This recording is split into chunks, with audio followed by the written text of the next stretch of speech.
Hello, Um, this is Charlie, of course, and this is the fourth class. And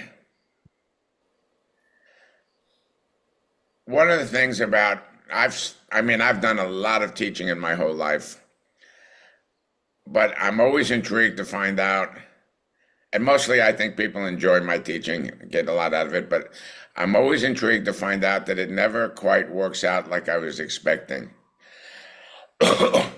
Um, why? I don't know.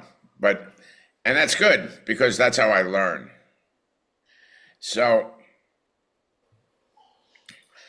with this work, which I'm now calling Seishindo wisdom coaching, and I'll be doing a fair amount of coughing today because I'm still again in recovery. So sorry mm, for that, but I have no choice.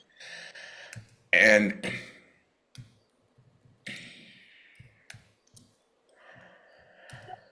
I'm looking to create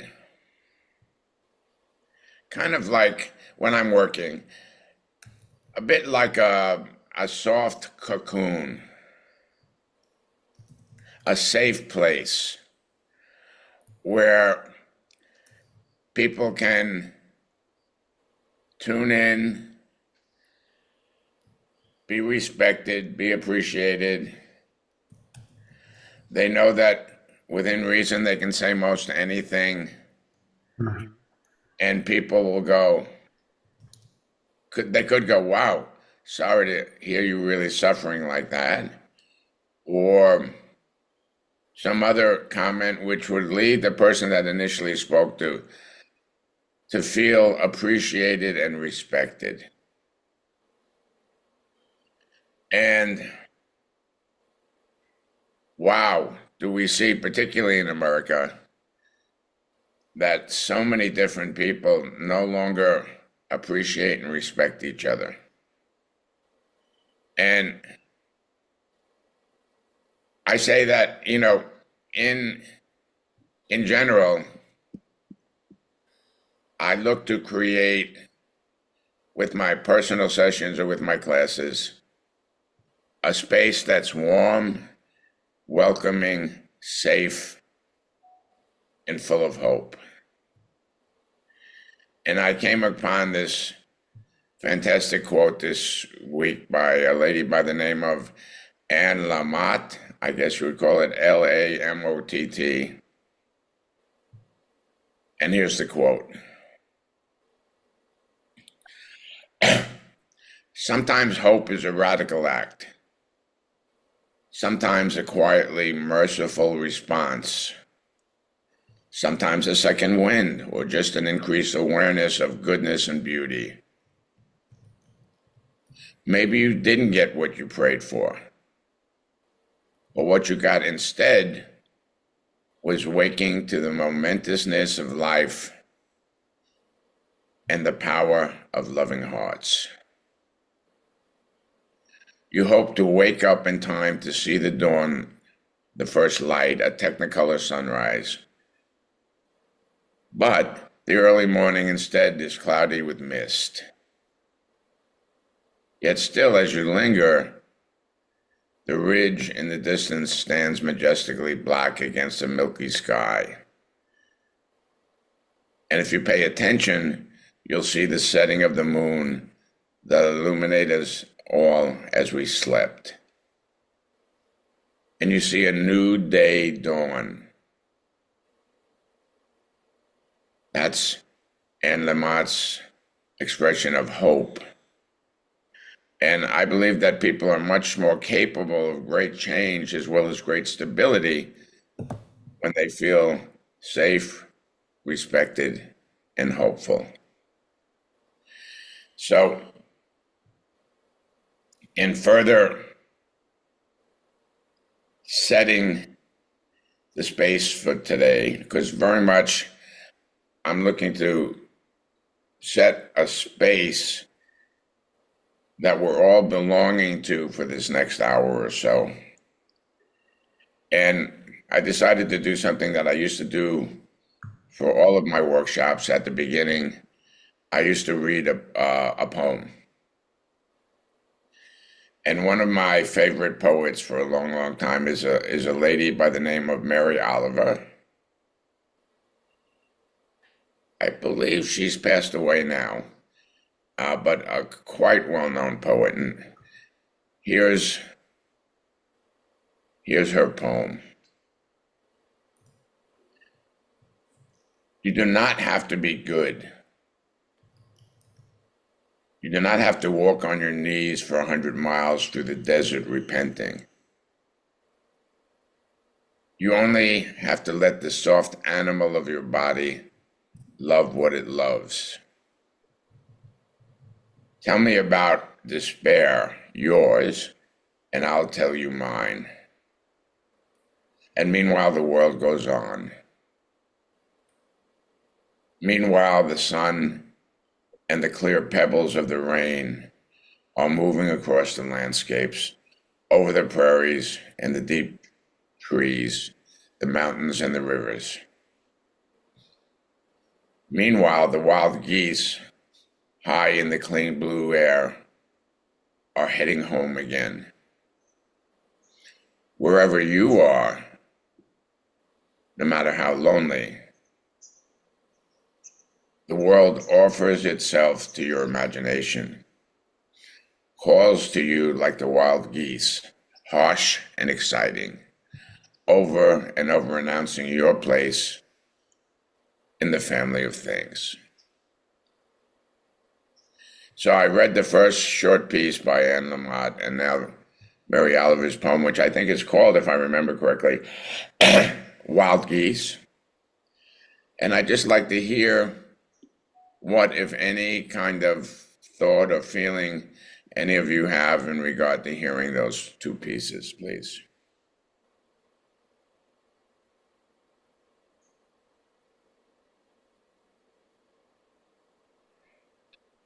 Well, for me, I love Mary Oliver, and I've heard Wild Geese before. And I think, like a lot of poems or ideas, at different points in our life, it feels different. And for Sure. me, being older now, hearing that poem um, has, I guess, more resonance about um, being present to the present moments.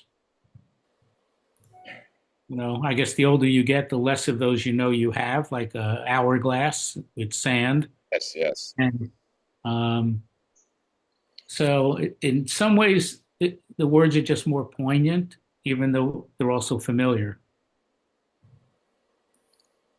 Yes, lovely, lovely. Anyone else? And it could be anything, including, well, I didn't really care for that poem or whatever. Just a way of getting our feelings out there and knowing it's a safe place filled with hope to put our ideas out there.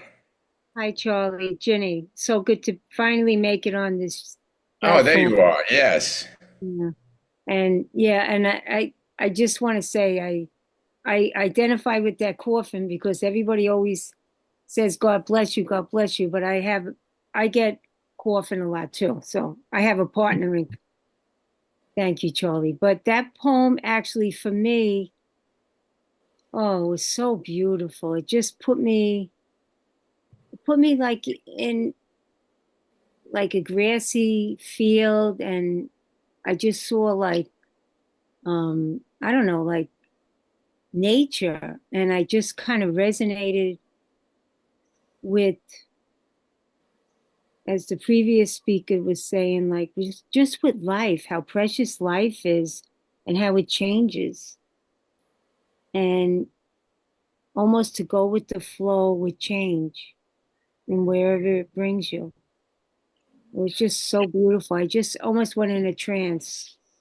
It was Yes. just took me there. To Whatever the, trance is, we don't know for sure, but whatever trance is, thank you. Beautiful. Thank you.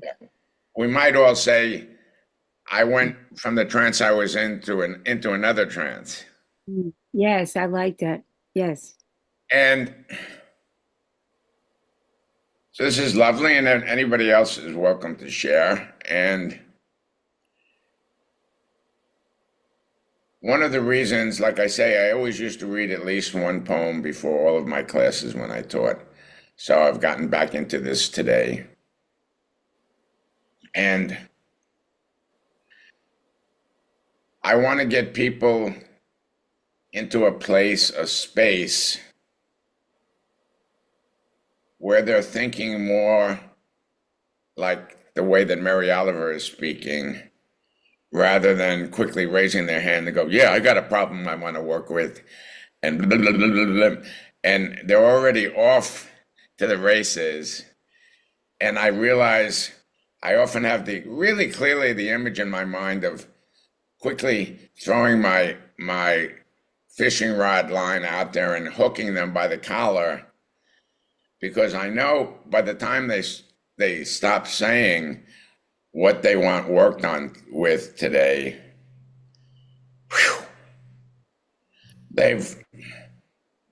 I think to a large extent, they've lost any sense, certainly, of being hopeful, which was the first piece. And also, for the most part, they've lost any sense of being competent, able to get the change that they're liking, that they're wanting, I mean. And also sometimes they should be more careful about what they're asking for, because it's really not a high quality goal that they have. You know, kind of like if I just to say something simply, if I kind of just say, well, I want to be really rich. Can you help me be rich, Charlie? Is it really a sound idea to just want to be rich? There's no context. There's no, what about the people that are suffering? And what does rich mean? And one of the things that we look to do in this work, and any good coach will do, is instead of just running with whatever the client initially puts out there, is to ask the client what it is they mean, for instance, when they say rich, or what is it that they mean when they say, I'm often so incompetent, for instance, you know? So certainly, almost always, particularly with a new client, but even I've had some clients for 6, 7, 8 years, but particularly in the beginning, clients come in not believing in themselves.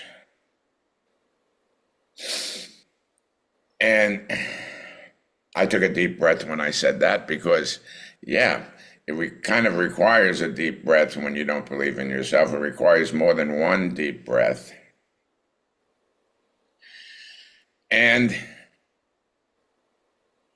our task, you know, in NLP, we talk about pacing and leading. So pacing means going at kind of the same speed that the other person is going at, more or less agreeing with what they're saying, or at least passively agreeing with what they're saying. And it's only after having that certain amount of agreement that your client is willing to take a lead, a suggestion from you. So, for instance,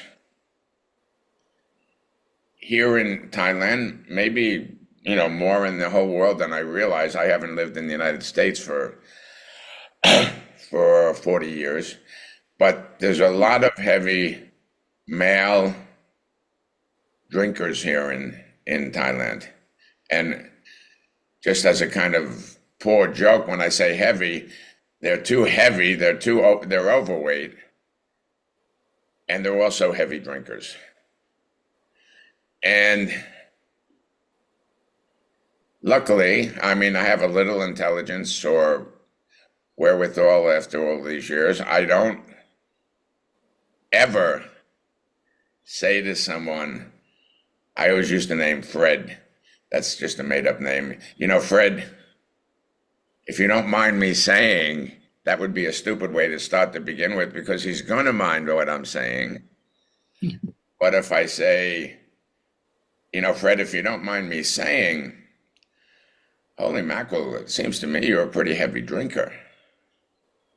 Oh, and what do you get is he pushes that idea off, has a clear rebuttal, feels less good about you. You have less ability to help this person in any way in the future. You haven't at all paced him.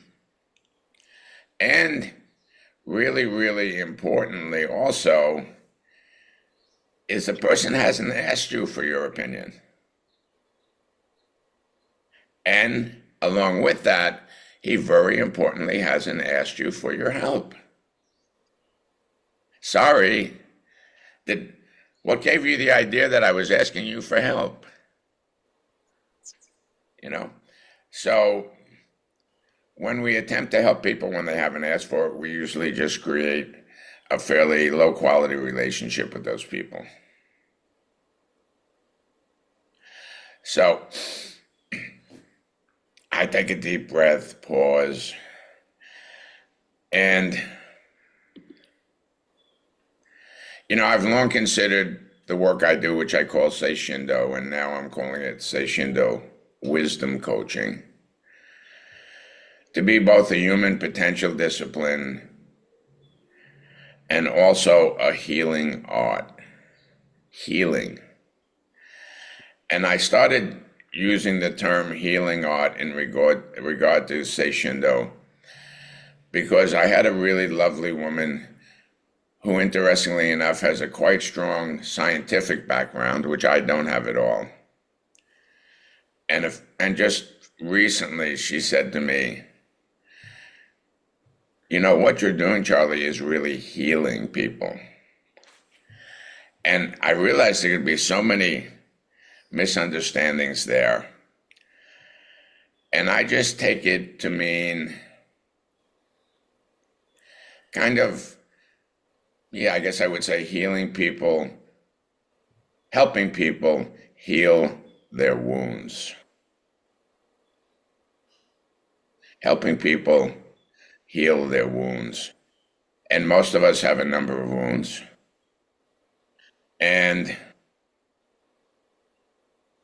the imperative self model says that we learn all of our emotional responses in life during early childhood. They say by the age of 6, I like to think of it being by the age of 12, by the time we reach puberty, which is getting to be younger and younger. We learn from our parents and our other caregivers how to get angry, how to be overly passive, how to not believe in ourselves. And those learnings, those lessons are so powerful that we begin to take those lessons as the truth. Yeah, if I wasn't so lazy, I would do X. If I wasn't so sloppy, I would do Y. If I wasn't so bored with life, I might actually do something else. So that when people come to you or me or anyone, even if they're simply looking in the mirror, if they're not coming for coaching, they believe in things about themselves, which in my mind, which is just my mind, they believe in things about themselves that simply aren't true. So we need to pace them first to be with them in a complimentary space, in a friendly kind of space, while at the same time rather carefully not believing what they're saying. And that's a delicate place to be with people, or at least I find it to be a delicate place to be with people. And so someone's talking about their stupidity or their lack of X and Y. And I find it really challenging at times to be kind of nodding a little bit and going, yeah, okay. Yeah, me too sometimes, whatever. While not falling into the trap of actually believing them. And with some people, they're so good at talking down about themselves that I find myself actually believing them at some point. Oh, wow, this guy really needs help. And then I realize when I hear myself thinking or saying that, I realize, oh my goodness, I'm a supposedly highly trained hypnotist. And yet this person without any training is a much better hypnotist than me. They've actually got me believing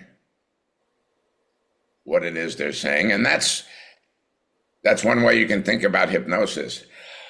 You know, the client comes to me and says they're afraid to fly and they need to fly for their new job.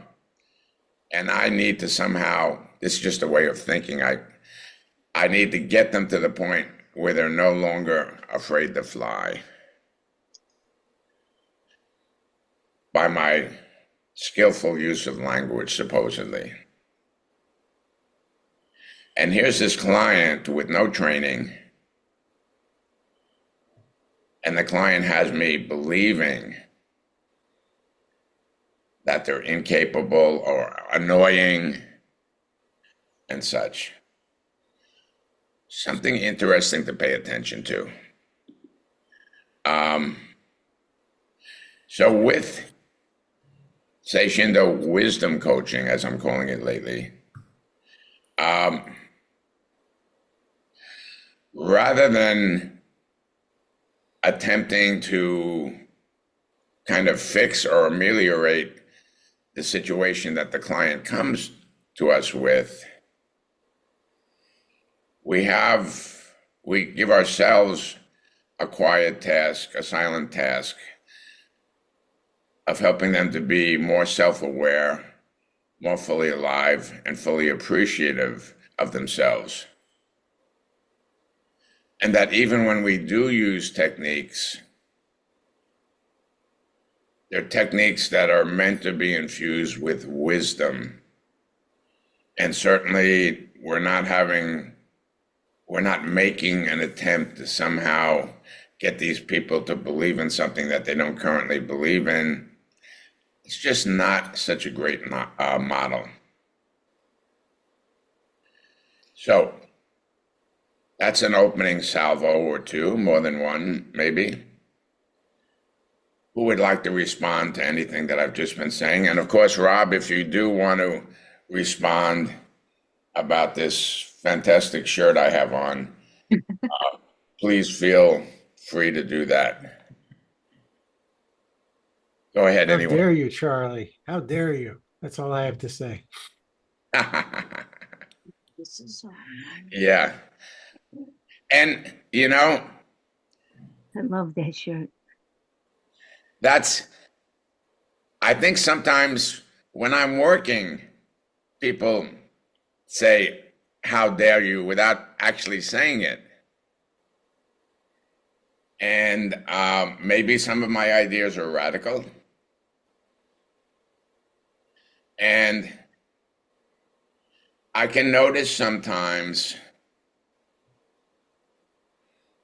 like I've told this short little story before, I had a client years ago, years and years and years ago, and he was going on a date that night, first date with some lady, and he was taking notes, writing down different topics they could talk about while they were on their first date together. And I was so blown away when I first understood that. There he is writing down, ask them if they're into sports, or ask them their opinion about a current political figure, or all of these questions. And I said, wow, do you really think you need to do that in order to have like a lively, interesting conversation? And he was convinced that he did. And what I would have wound up saying about that gentleman, or I was already saying about that gentleman, is he doesn't have all that much self-confidence. And when you begin not having self-confidence and get into a new relationship with someone, I think you can pretty much guarantee yourself that you're going to prove to yourself, well, in your case, not having a lot of self-confidence is actually warranted. So, who else would like to share? Go ahead. Charlie. So I love what you presented. That really is amazing. And I do fall into the trap of sometimes wanting to suggest to a person, if I know they want to lose weight or whatever in a nice way. What you just said, it always comes off as I'm trying to like change them, or not change them, but it's not coming from them. It's coming from me saying, I know you want to lose so and so. I know it would make you feel better, but it's not the right way to present that, because Yeah, I mean, you could just say, why don't you eat less? wow. That's a good way to lose weight. And now there's this stuff on the internet. There's this guy that's all over the place. So you mean say it like that so it comes off more as like, it's almost, when you said that, it didn't come off as offensive. It was like almost funny. Not funny, but like joyful. Yeah, yeah. And I think Well, is there another way that you can get the person to be aware of it themselves? Is there a technique or a strategy? I don't know, maybe, or just maybe bring them into a hypnotic time when they did feel good about themselves in a spot that they felt good about themselves. I don't yes, know. I'm not to you. yeah. But I So, love what you just said before. Thank you. yes. So my ears pick up a little bit when someone says something like, oh, maybe we could, maybe, and I'll get to you in a second, Rob, for sure. Maybe we could just put them in a hypnotic trance. And I really wonder what the heck a hypnotic trance is. Because that's everything from me looking at that seemingly really good-looking woman as she walks across the room. Why am I in a hypnotic trance? To, for instance, not believing in myself. To believing that I'm an overweight person. That's a hypnotic trance as well. They're negatively oriented hypnotic trances and positively oriented hypnotic trance. And what makes up a hypnotic trance? I'd be happy to talk about that in a little bit. Let's see what our friend Rob has to say, please. Thank you so much. Yeah. Fascinating. Fascinating. I actually had a question, perhaps for Ginny. I wasn't sure. Did I hear you say that was their outcome or that was your outcome for them? It was And my outcome for them.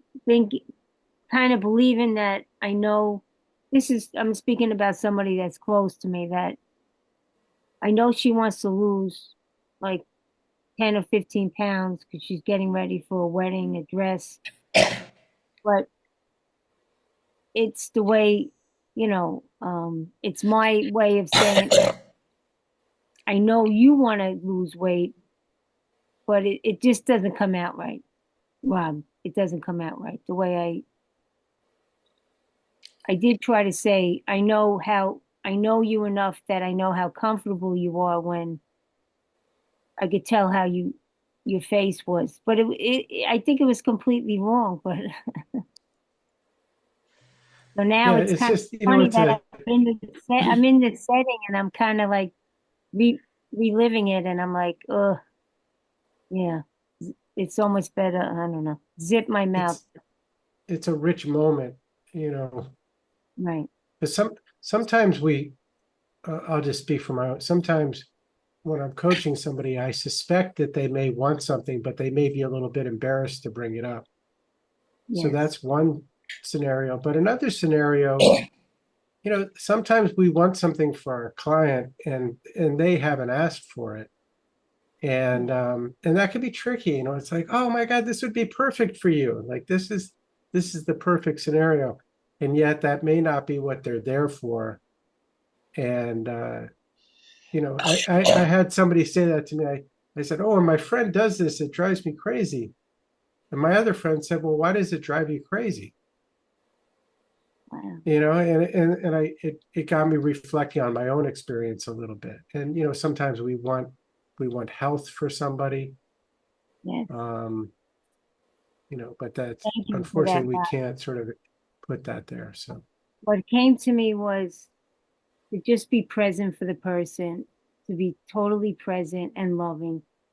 And as Charlie and you said, it kind of just comes to the person then when we're in that space.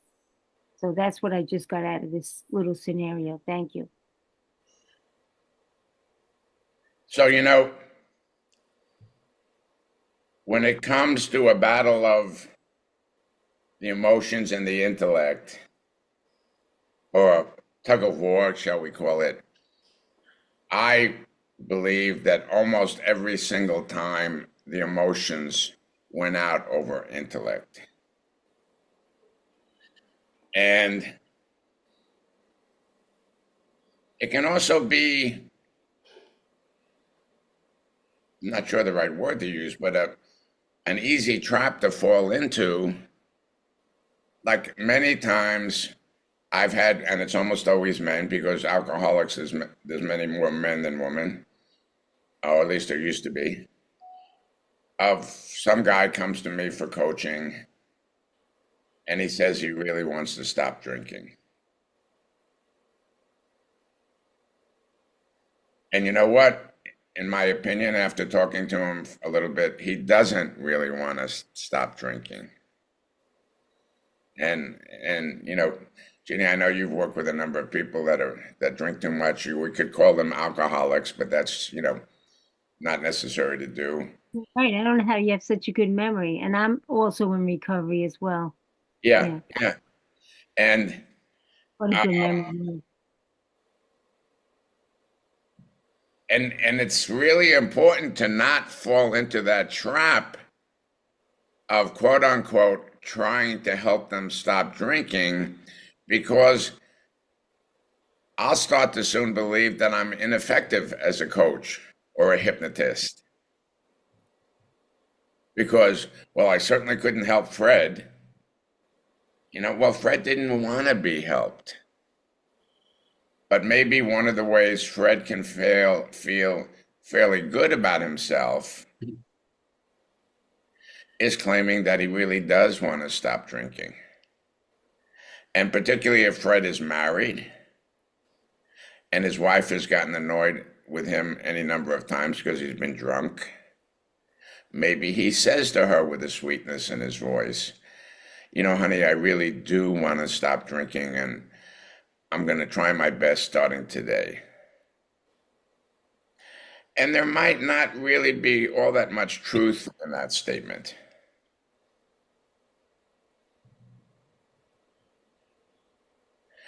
So, one of the ways I often think about things is if any of us, if you go to a doctor, you walk into the doctor's office and you know you've only got 15 minutes because they're only charging you $200 for that 15 minutes. So you only have 15 minutes. 20 minutes you can't afford. And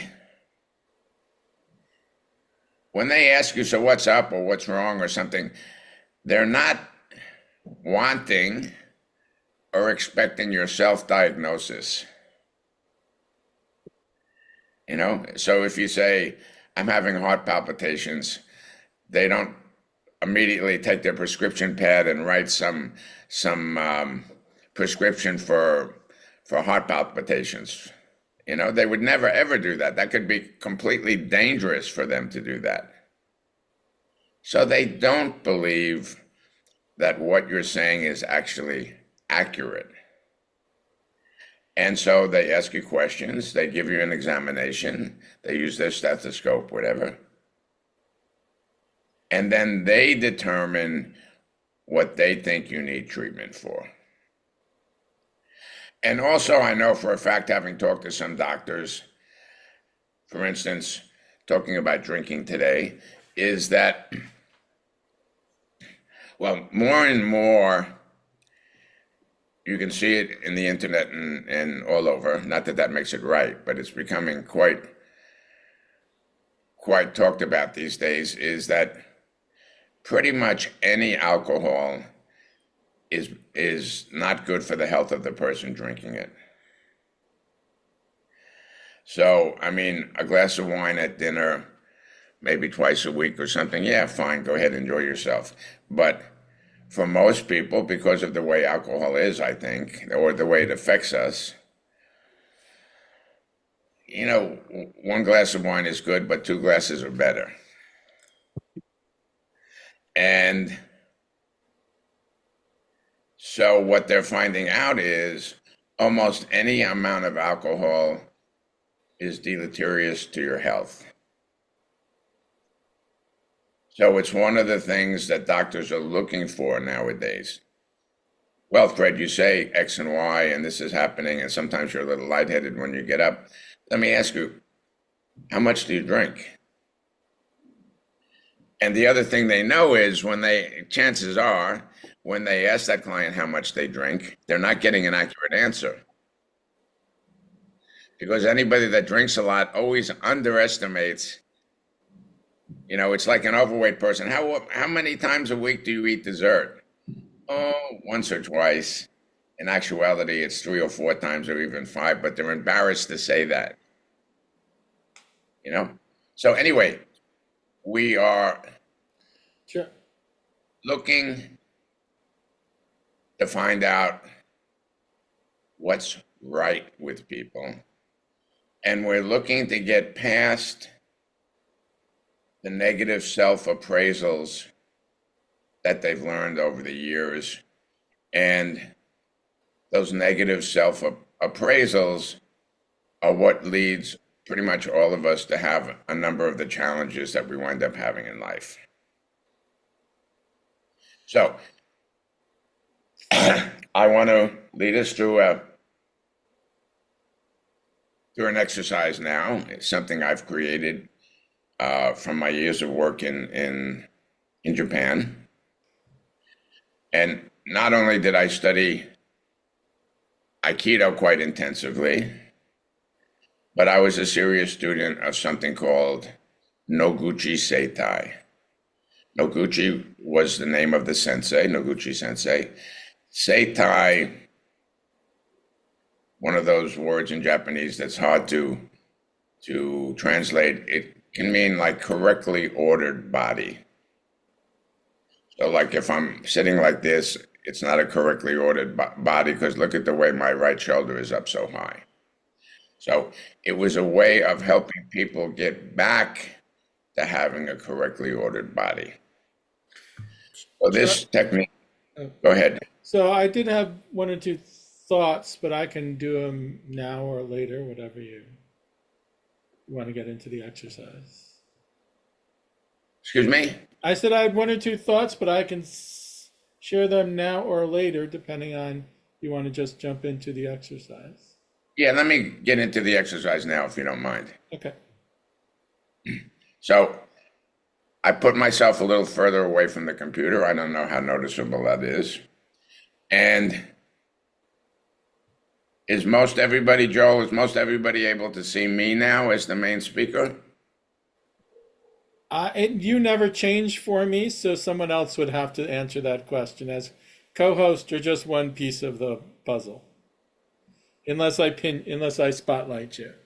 So David, No, he's the main, you're the main person, Charlie. Joel, he's the okay, main person. So wait, let me okay. ask you: do you want me if I spotlight you, then on the recording you might be the main focus? Because we've seen on the recording the spotlighting doesn't seem to change. I mean, the way it's running right now. Okay, so what you said is hard to understand, I believe, Joel. So let's just say that people don't need to follow me like step one, step two, but it would most likely be helpful if people see me while I teach this. Okay. Okay? So it's called priming the pump. So the first thing I'm doing already is I'm rocking back and forth or forth and back in my chair. And hopefully people can see that. And like with David and his lady, I would suggest you can continue to sit as you are, but I would, like David's already changed the way he's sitting, and take a deep breath and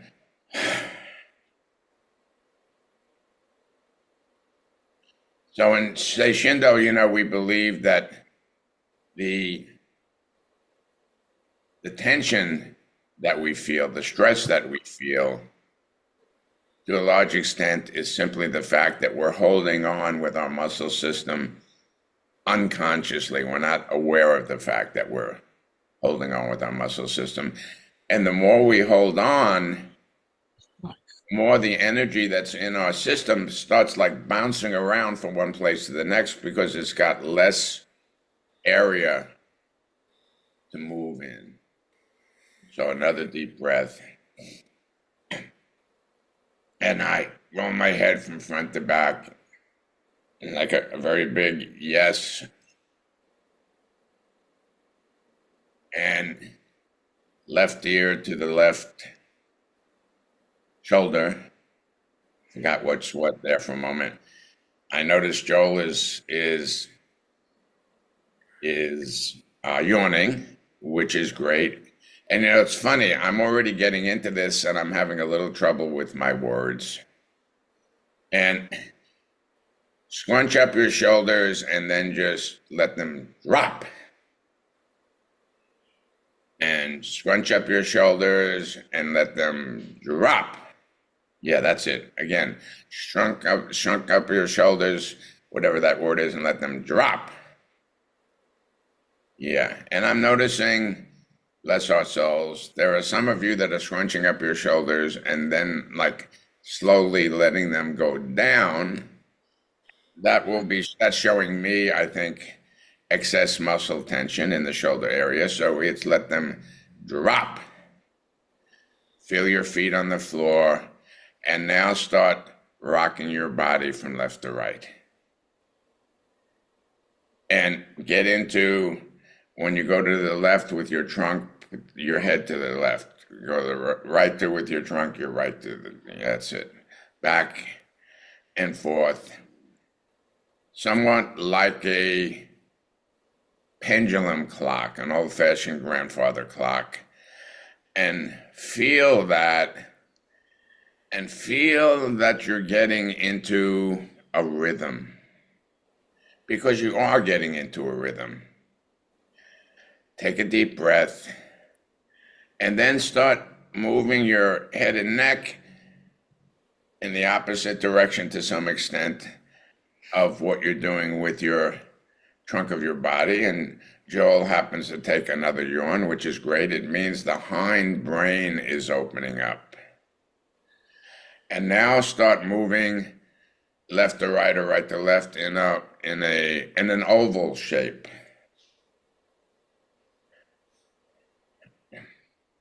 And now bounce your heels on the floor a little bit.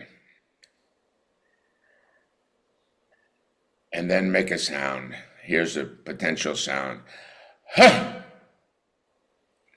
Nothing special. Let's hear some sounds from people. Huh. Yeah, good. Yes. Yeah. Yeah.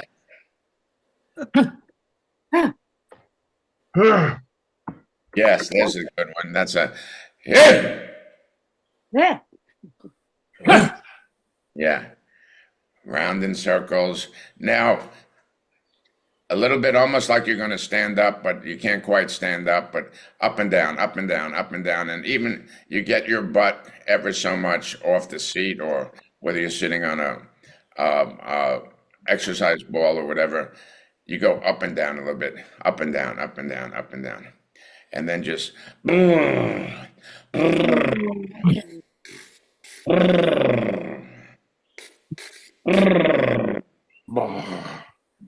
Oh.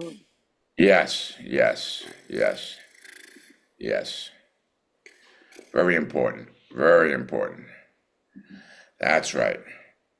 Back and forth. And get kind of like, I don't know, I think of it like a snake. I don't know if a snake would like me saying it's like a snake, but where you're rolling your head and neck and trunk. Ah! Another large sound. Ah. Ah! Yes. Yes. That's right. Ah. Ah. And in fact, try yes. Try that. Come on. Yes. Yes. Yes! Yes. Yes. Yes! And I'm going to ask a question, and then I want you to say, everyone to say yes. Are you a good person? Yes. Yes! Are you an intelligent person? Yes. Yes. Are you a talented person? Yes. Yes! Are you a wonderful, wonderful person? Yes. Yes. Yes! Hey, some of you are even smiling. I wonder why. Breathing, moving, don't stop. Bouncing your heels on the floor again. That's right. Something like this again. I don't have my lips really moving well yet. Let's see if I can do it.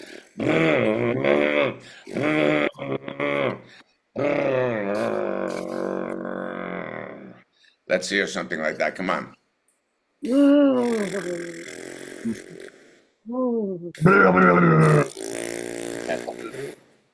Yes. Yes. Back and forth. And now continue moving, but not quite so much movement. And hear the sounds in your local environment. And even I noticed with the lights that some of you have on, you might actually, if you really, really pay attention, you might even be able to hear the electricity. So 3 sounds that you can hear. If you take a deep breath through your nose, I'm sure you can hear the breath going through your nose. And this time in a very soft voice, just say yes. Yes. Yes. And then see 3 things. You can do that with your eyes closed, but most people would like to open their eyes. And I can report seeing the wall in David's house, or I can report seeing David and his wife, Ginny, right? Ginny. And I can report seeing a picture on the wall. I can report seeing pink, if that's considered pink color. At least 3 things that I can see moving, that's right. And having a sense of, oh, thank goodness for that. Head and neck moving around in various ways on your trunk.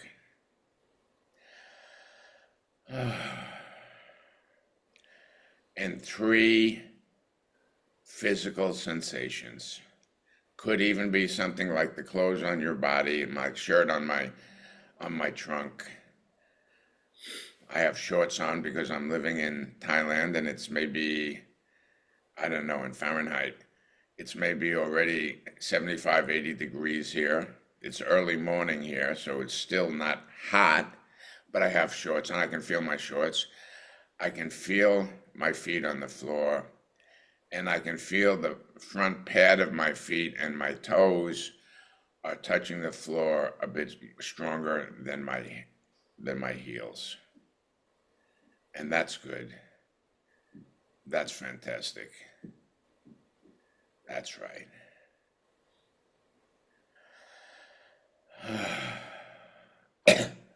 And you can say, just in a low voice, you could also say in a loud voice, but just in a low voice, thank you. Thank you. And you can be saying thank you to whoever your concept of God is. You can be saying thank you to yourself. You can be saying thank you to the universe. And, you know, lately when I see some of the news about Palestine, the Palestinians, or now the people of Lebanon, for instance, there's other places, but I go, wow. I'm so thankful that I was not born as a Palestinian, for instance. Nothing wrong with being a Palestinian unless you're living in Palestine. Then it's a horrible thing to be. So I'm not claiming that the United States is the greatest country in the world. I don't know if there's really any way of saying there's any one country that's the best in the world. But wow. Denmark's the happiest. Yes. I'm actually curious why you don't come back, Charlie. I heard your daughter's in California. Yes. Well, actually, I'm going to visit my daughter in about a month and a half's time. And, you know, when I moved from Japan to Thailand, a lot of people said, wow, what are you moving to? Why are you moving to Thailand? And I said, half truthfully, half playfully, because I wanted to get away from the center of everything, because I didn't want to be part of a lot of what was going on. So I have a interesting relationship with the United States from my time in the military and such. And I'm happy where I'm living, or at least I'm doing my best to be happy, because I realize it's my responsibility to be happy and not the responsibility of the country that I'm living in. So here we are. And so tell me, people, how are you feeling right now, please? My back feels better. I was very sore before. Okay, great. Someone else, please. I feel a bit more energetic and happier today after doing this. Okay, good for you. You've taken away your picture, but that's fine. I'll put it on. I just Forgot. Yes. Anyone else? I feel both relaxed and energized at the same time. Okay, and you sound a little bit surprised by that. Well, because they seem to normally be a contradiction, but they don't have to be. Yes. Yes. And it's been a busy day.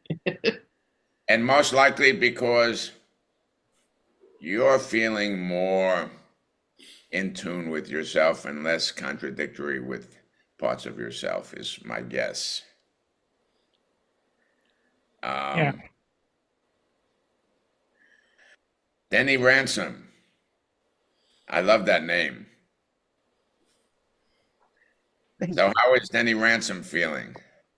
Softer, Excuse me? softer. Softer. And why do you think that is, Denny?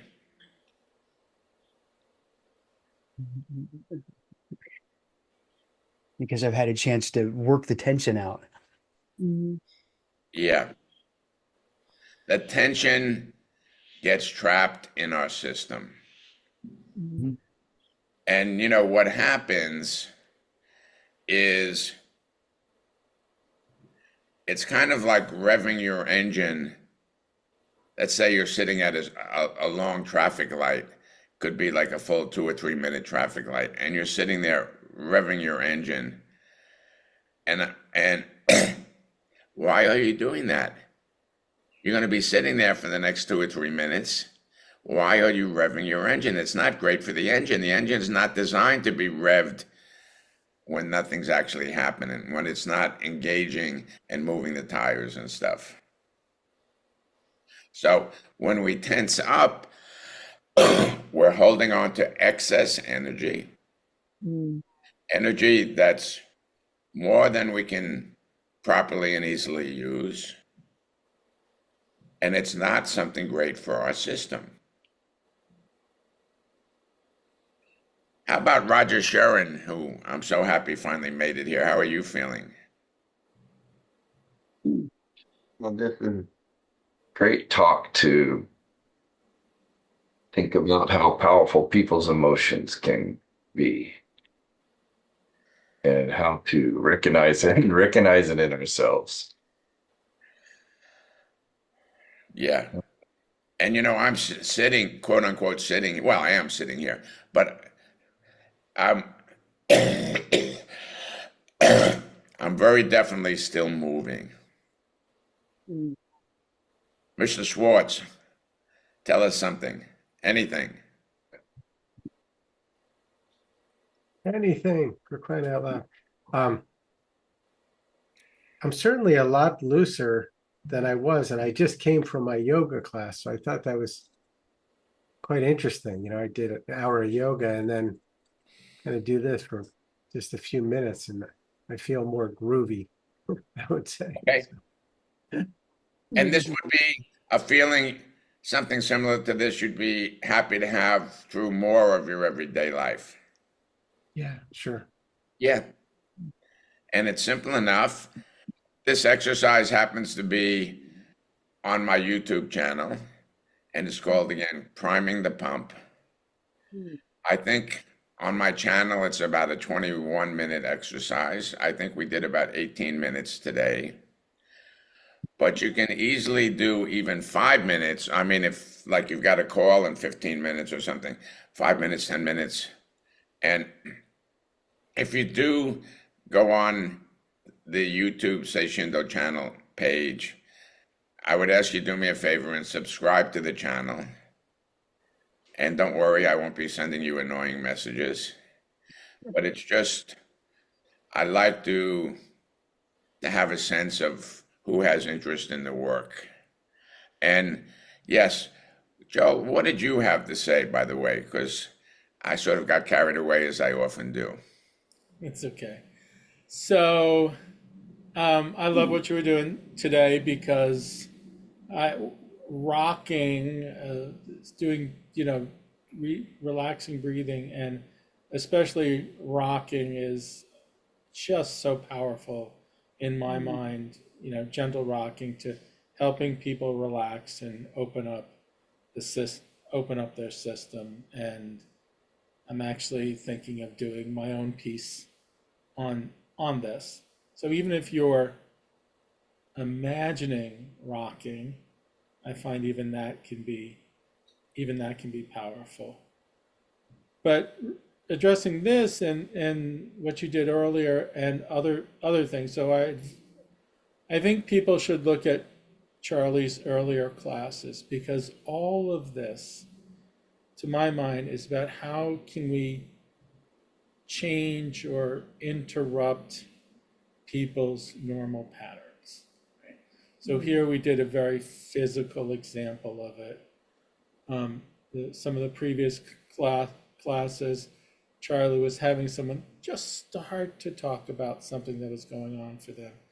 And before they got into that unresourceful just being unresourceful or that particular issue, he showed different ways we could gently interrupt that. And as he kept on interrupting the pattern, they couldn't get back there in the same way. And it's really just beautiful to watch. And even today, he was starting by telling the poem. Right? He's already setting a different state. Right? He's interrupting where they might normally go, so that they would be more open or more relaxed or have different set of information accessible. So I love all the work, Charlie. It's just brilliant. So, Joel, thank you. Thank you, Joe. Joel and I have known each other how many years? Early 2000. Yeah. And, you know, for me, the first piece I read by that woman, Anne Lamott, about hope. You know, sometimes it's a radical act, sometimes a quietly merciful response, sometimes a second wind, or just an increased awareness of goodness and beauty. And I'll stop that quote here and just say, yeah, just an increased awareness of goodness and beauty. And just an increased awareness of just what a fantastic human being you are. And, you know, I'm not flashing the message that says, please give your donations here when I say what a fantastic person you are. But I think that's really one of the key important things to realize when we're doing what we often call change work. And then sometimes I think maybe we should call it stability work. You're already a fantastic person. And there's nothing that you and I could do together that would either add to that or subtract from that. Because you're already a child of the universe, a child of God. And as my friend Linda Worcester says, and God don't make junk. So you're already a gifted human being with great intelligence, great capacity to create wonderful things in your life and in the lives of the people that you interact with. Yes, that's right. And then let's say if I was going to do a little short coaching session with one of you, or does anybody have any idea of what could be an interesting little coaching session in the last 15 minutes of this class? 15 minutes or so. Anyone have an idea?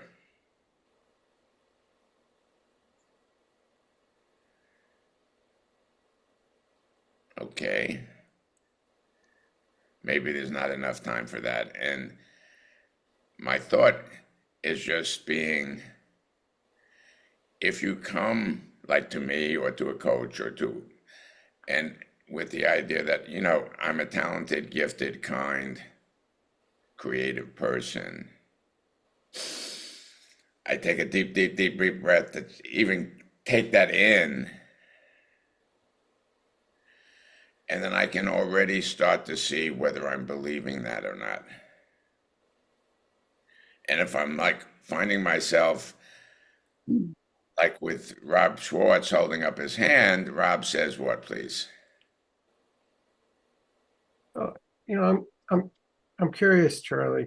I'm sure nobody here, and certainly not myself, like if you say like you're a wonderful human being and there's a revolt in there also. It's like, no, you don't know what you're talking about. How dare you say I'm? Yeah, how dare you say? So, I guess I'm curious to get into the next level of that dialogue because, in a certain sense, if the person comes in and says, "Look, I'm horribly broken. I need help with X, Y, and Z," you say, "No, you're a child of God, right?" In a certain sense, we're not pacing then. Yes, absolutely, absolutely. And so I guess I'm wondering where you go with that and how you begin to invite them to connect with feeling a little bit better. Because otherwise it feels like he said, she said, right? Like, Yeah. Charlie, you don't know. If you knew me, if you really knew, you wouldn't be saying that.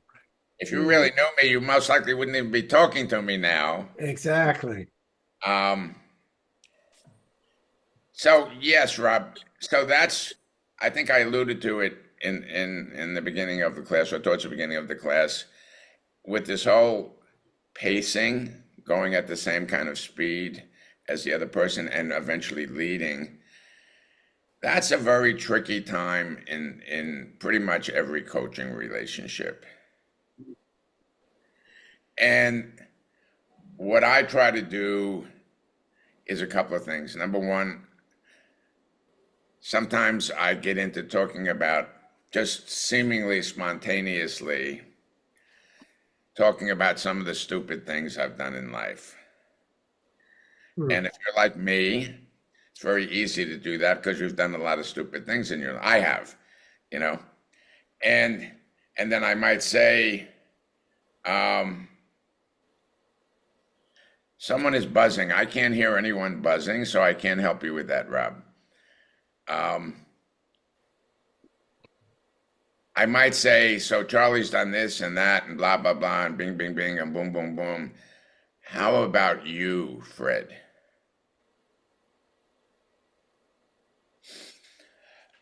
Or I can ask, how about you, Rob? Have you done some stupid things in your life?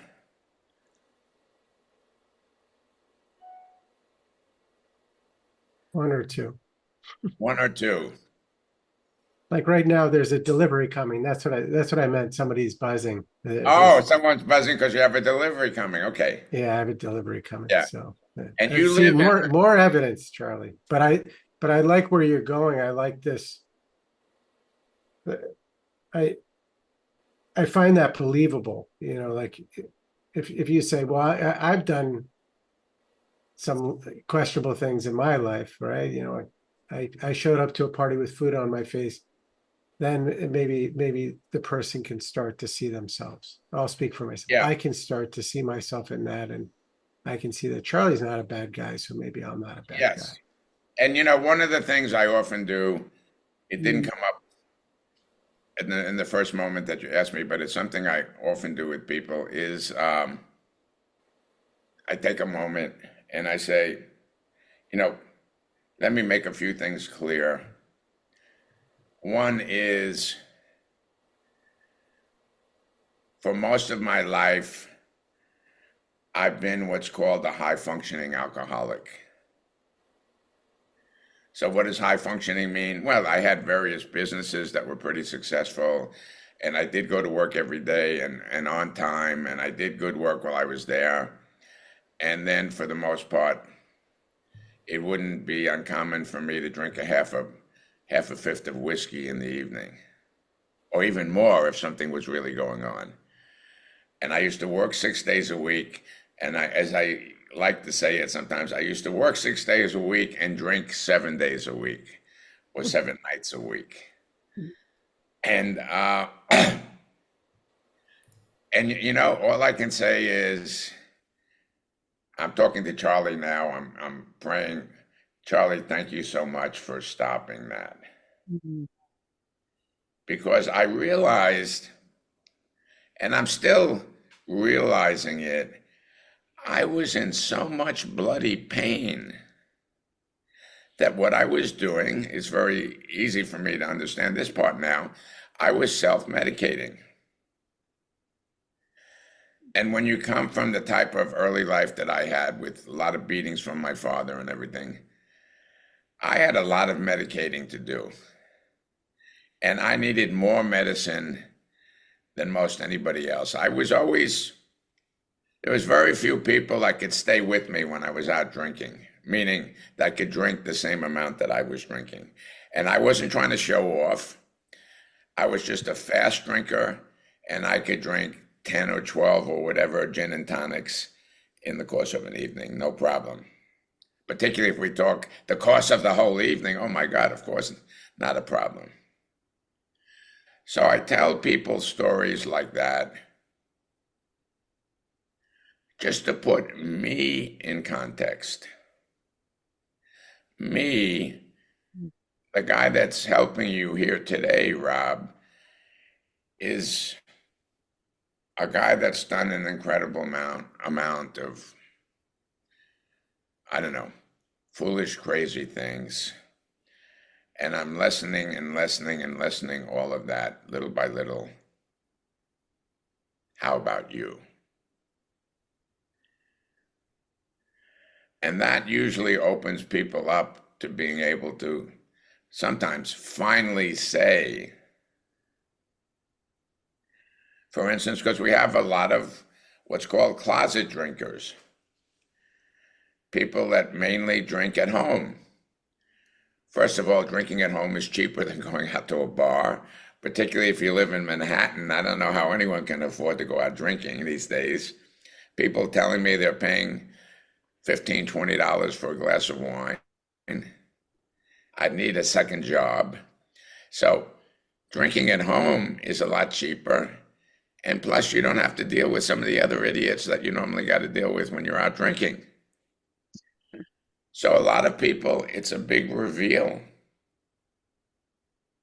I've had people say to me, you know, Charlie,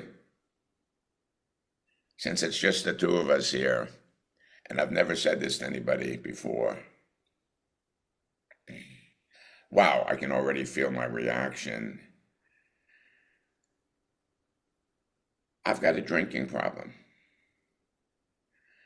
And I never acknowledged that before. And I'm not sure what we're going to accomplish today or not, but I just want to even say thank you for helping me get to the place where I'm acknowledging the fact that I have a drinking problem. And then we know about that there's most likely what I would call a lack of love in the system, a lack of self-love, a lack of self-appreciation. And Alcoholics Anonymous very much knows that alcoholism, I don't know how to say this properly, is very much often a kind of relationship problem, meaning the wife of the alcoholic usually needs to go to Al-Anon or something to talk about, you know, did you realize your husband was an alcoholic when you first met him? Oh, no, he wasn't an alcoholic. Oh, yeah? What did he have to drink on that first date? You know, oh, only 4 or 5 gin and tonics in an hour and a half. You know, the waitress couldn't bring him fast enough, otherwise he would have had 6 or 7. So I just want to say again that, well, first I want to say thank you to everybody that's been here today, particularly a wonderful person like Michael Landry. And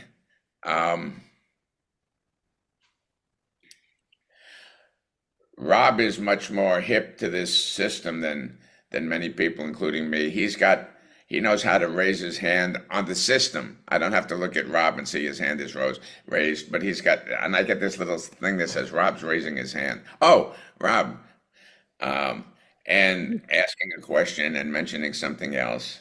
So that's a great thing to be doing. And so we're here in these classes as a coach. You know, something I like to say to people sometimes when I'm teaching is, for instance, you might be an expert in the field of psychology or hypnosis or coaching, but that doesn't make you an expert in the field of being a human being. So please remember that. And please don't attempt to fix something that maybe both you and the client thinks is wrong with them.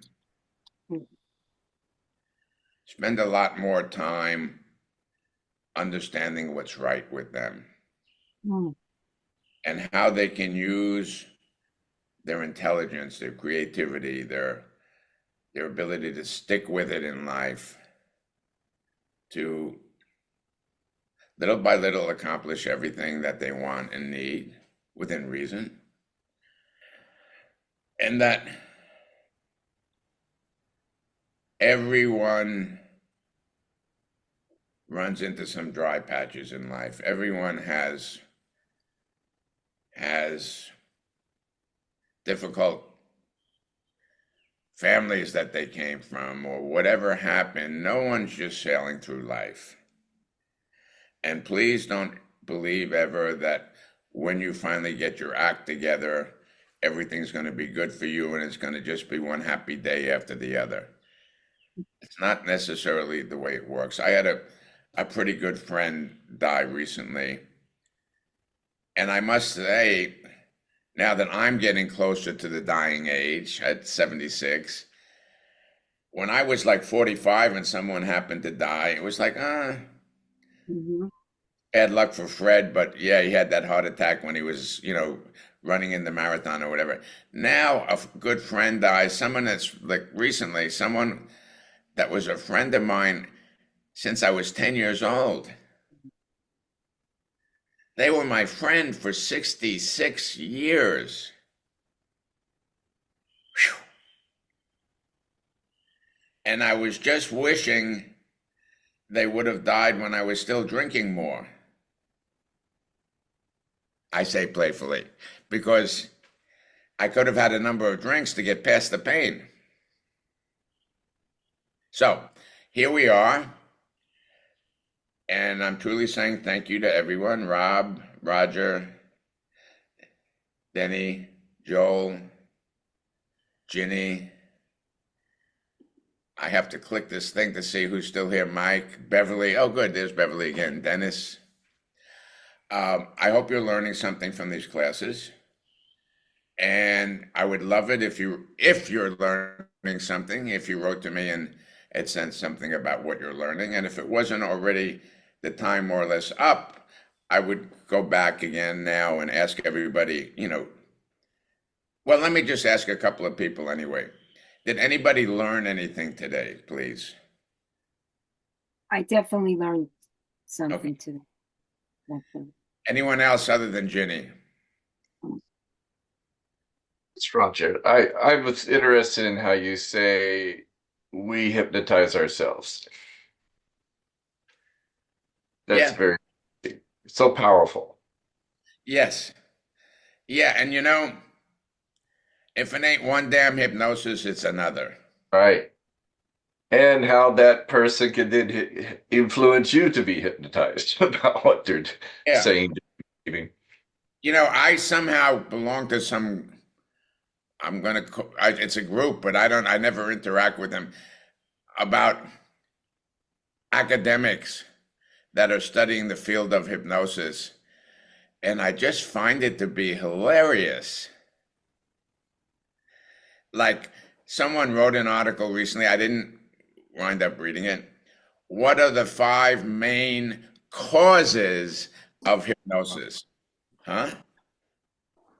You know, causes are much different than what tends to lead to hypnosis.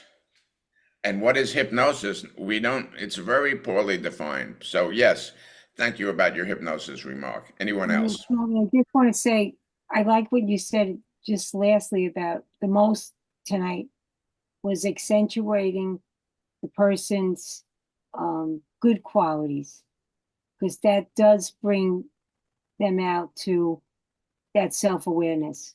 Definitely. Yes.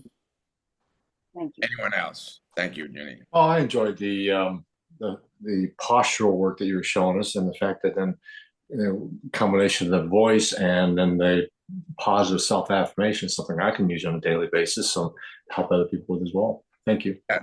Thank you. And it's called Priming the Pump. Mm. It's an exercise on my Seishindo channel and YouTube. Yeah. Okay.